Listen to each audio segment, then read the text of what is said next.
Happy International Women's Day 2025. This year, we're called on to accelerate action so that women can have equal opportunities across all spheres of life.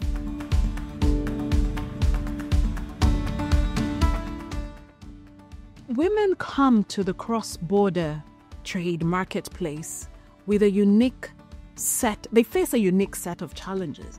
And if you start from the side of their access to productive resources, land, for example, that is an issue in several jurisdictions.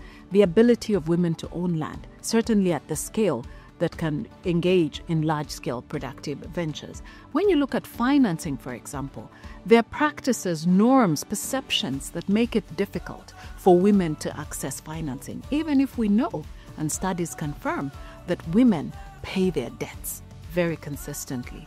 When you look at the point of the cross-border point, say imagine the border post, women face unique particular challenges in these processes, whether it's about the fees and charges they're having to pay, whether it's about the rules and regulations changing arbitrarily, and so on and so forth. But let's also talk about market information.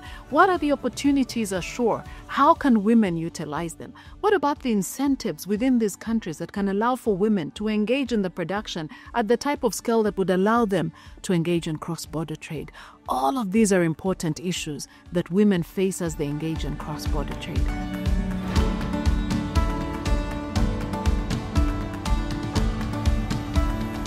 Let me frame my response in two ways.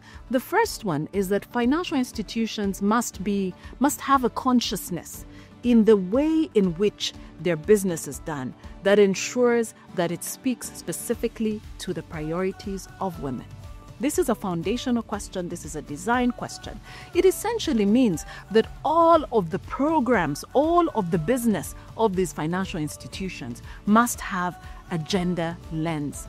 And at the African Development Bank, we're leading the way in that, particularly with the gender marker, that ensures that all of the investments, all of the projects that the bank is doing are sensitive to that. And that we will start to see over time that there is an impact, that there is an increase in the gender dividend through these investments. So that's a foundational broad question, but there is a second one. Because you also have to be targeted about the specificities of programs that are intended to unlock the specific opportunities for women, but also the specific challenges women face in trying to seize those opportunities. And so if financing is an issue, you think about the Affirmative Financing Action for Women in Africa, AFAWA. This is a program, a groundbreaking program of the African Development Bank Group that is really starting to change the game on this enduring challenge of women accessing finance. So in its model of making financing available to commercial banks so that they can on-lend to women entrepreneurs, women engaged in multiple ventures of a business nature, they are making financing that's affordable available to women. And that we can expect is starting to change the game in terms of the ability for women not only to start, but to stay in business, to scale their businesses, and so on and so forth. From the regional integration perspective, we're excited about that because what it means is that the capacities can be built to start to engage in these huge opportunities that the AfCFTA is creating. But it's not just a FAWA. We also have the Youth Entrepreneurship Investment Banks. And this is an initiative of President Adesina, which has been really, really powerful in putting the wind behind the ideas of young people, the wind in the sail of the ideas of Africa's young people.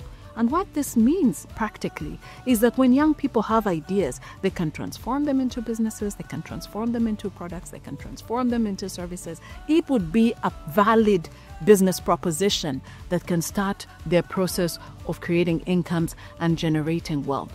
The hope is that these ideas at some point can be transformed into the industries of the future. And so we see these two programs and many more at the bank as having a huge transformative impact on the landscape of women and women enterprise in Africa.